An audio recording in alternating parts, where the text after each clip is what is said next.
Welcome back to What Arty Noobs for General Disturbance. This is a TVP T 5051. It's the Tier 10 Czech medium tank, and it's located on the north spawn of Cliff under the command of Tiger of Tigers.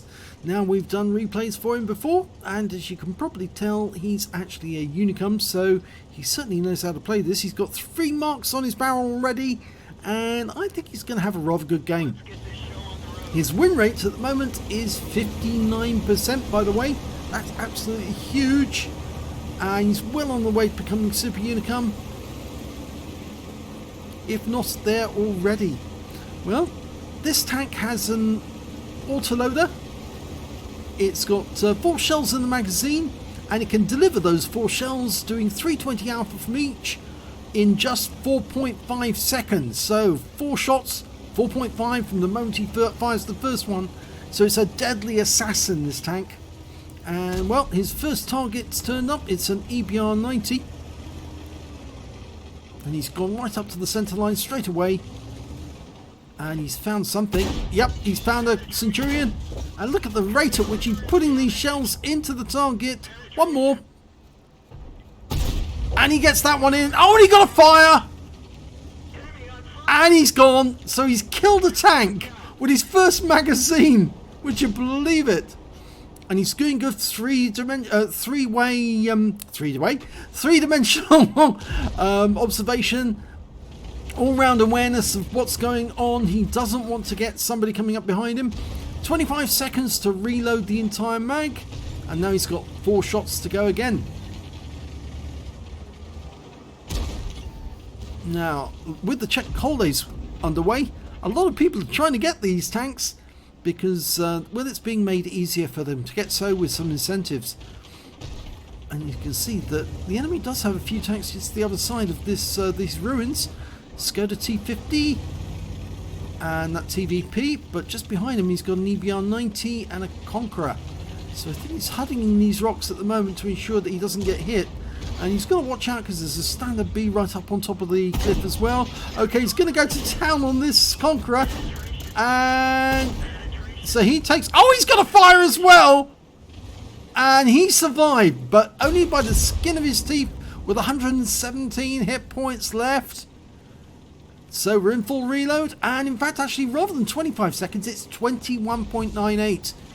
Tiger of Tigers has got such a good crew in this tank, he can load much quicker. Nearly 3 seconds quicker, 3 and a bit seconds quicker than normal. Right, it's an IS-7 just over there. He's just checking which one is the best one to go for.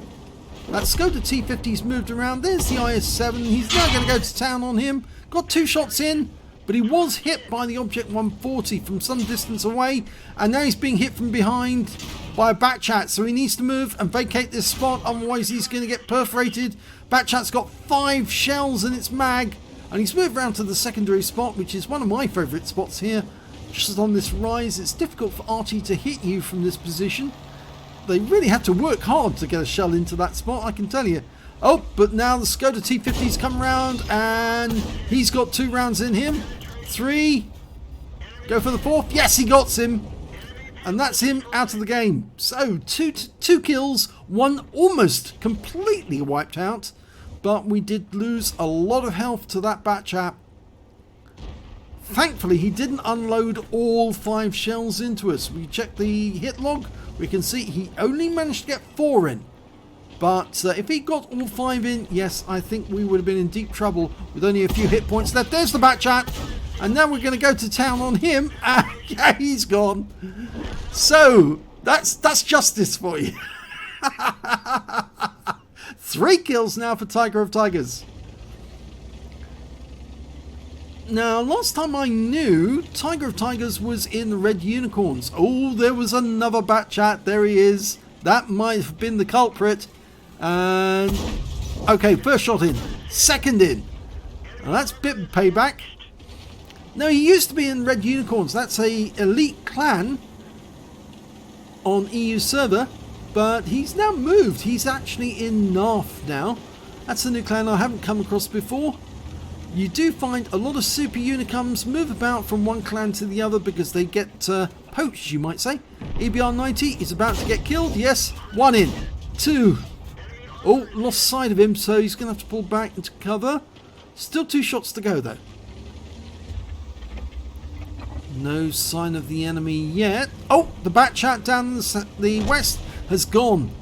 But there is a TVP T 5051 somewhere along the south edge of that central hill. But Tiger of Tigers is going to take it up on top of the hill because there's a standard B up here. And he's reloading his next clip. And, well, looks like he's going to come up around that standard B from a direction that he's not expecting. Can he get up this way? I think so. It's a bit of a tortuous way to get up, but... And he's not there. Oh, he's gone around the other side of the rock. I think that's because he knows Tiger of Tigers is coming up. Oh, no, he didn't know. And now he's gone. That was his 4th kill. But he's just staying here for a moment because the enemy does have an Arty. He doesn't want to get hit by that. He's gone unsighted now. The enemy's got an EBR coming around the rock. Oh, no, changed direction. And he's been wiped out. So they've got the enemy now ahead by 2 tanks. He's now going to take up a sniping position, I think. The enemy still does have some important tanks. That's the 140 who hit him earlier. Oh, ricocheted the first one. Second one in. Third. Fourth. And he's now in reload.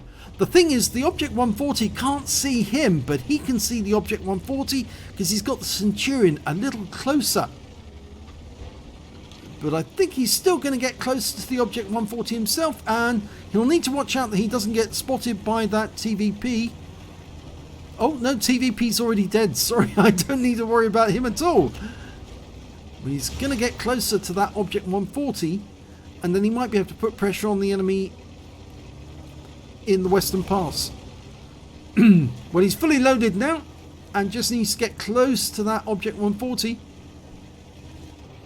Oh, in the meantime, auto-aiming onto the EM53-55, and he takes the Arty out the game. But he's now in full reload again. 20 seconds.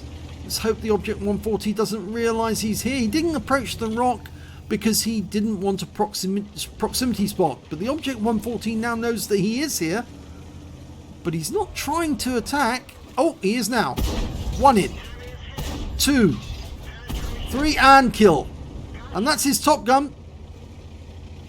So he's having a very good game so far. At least 9k damage already. There's the Object 263. Now he's choosing to actually change his position rather than attack it as it is now. He's a bit in the open and he wants to attack it from a position where he's got a bit of cover. Either that or he's going to go for the tanks in the Western Pass and he wants to get closer. 263 is heading towards his own cap. Unfortunately, there wasn't a position where he could shoot there. And there's a 2684 down in the Western Pass. I think he can take that out. Oh, it's gone. The Batchat is in their own, in the enemy cap. Now, can we spot him from up here? There he is. 1 in. 2. 3. Oh, that one didn't go through. Oh, he's going to have to pull back. Oh, but he blocks the round that came back for 550 hit points. Everyone's going after the object. He's not going to be loaded in time, so he's not going to get a shot off.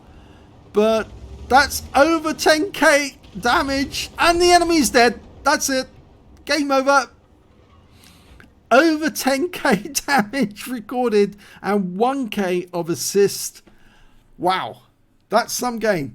Let's have a look at the end of battle stats. It's an ace tank for Tiger of Tigers and the TVP T 5051. Out of the minor medals, he picked up a bruiser medal for getting at least 5 critical hits. He got 13 in that one. An arsonist because he set fire to one of the tanks and watched it burn. And a fire for effect for doing more damage than the hit points to his own vehicle. Out of the epic medals, he picked up the high caliber for doing the most damage in that battle overall. A tank sniper for doing the most damage at long range. And a top gun for getting at least 6 kills. He ended up with 6. He didn't get any more. It would have been nice if he could have got around at least as well. It was possible at one point, but no, he gave up the chance to take out the 263 when he did have it because he was a bit in the open. If he had fired, the 263 would have had the chance to fire back and possibly done a lot of damage and possibly even taken out Tiger of Tigers at that moment. But he selected instead to pick his place and put some rounds into that 263 so the 263 couldn't really fire back very easily. Let's have a look at the team score. There you go, top of the table, 10,132 hit points of damage in that game alone. He absolutely monstered it because the next highest player was the Jaegeru on the enemy team, who managed to get 4,858 in a tier 10 game. So that's less than half what Tiger and Tigers managed to get.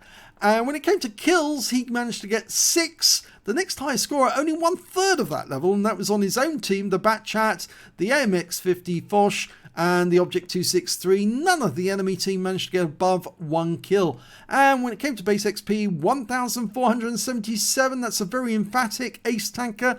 The 1,003 goes to the AMX50 Foch, and then the 263 managed 907. He fired 36 rounds. All 36 rounds hit the target, and only 32 of them actually went in. So he did have a few rounds which didn't actually penetrate, and you saw a couple of those on the 263 right at the end of the game.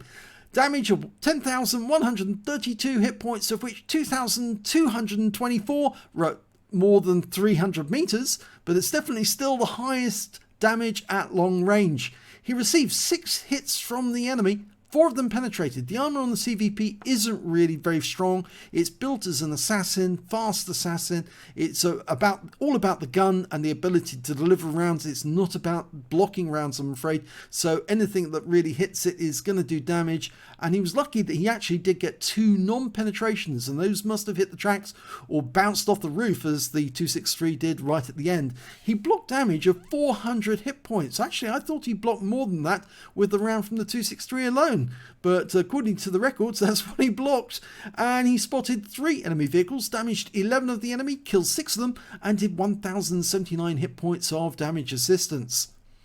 On a premium count, he earned 84,298 credits. He got 50,000 credits. That's probably the Veni Vidi Vici award. And after repair, ammunition, resupply, and consumables, and remember, he did fire some premium rounds in that game, he actually still came away with a massive profit of 66,227. He received 1,477 XP, times 2 for the first victory, took away 4,432 altogether. I think there's something missing there, because if you times that by 2, you don't come out with that sum. So Wargaming or What Replays, you're not telling us the full story. That's why it's better to go to the Salty Jedi's site, because you actually get the Win 8 figure as well. And I'm certain the Win 8 for this game was absolutely massive. So big thanks to Tiger of Tigers for letting me know about this one. I will upload it today, and you'll probably see it tonight. And hopefully you'll enjoy it. I certainly did. And it's certainly an awakening when you see a TVP T 5051 doing what it's supposed to do, and it really can be a game changer. This tank is a monster in the hands of somebody who knows how to use it. So if you enjoyed that replay, please give this video a like, do subscribe to our channel, and hit that notification button so you get alerted when a new video goes up. Thanks for watching.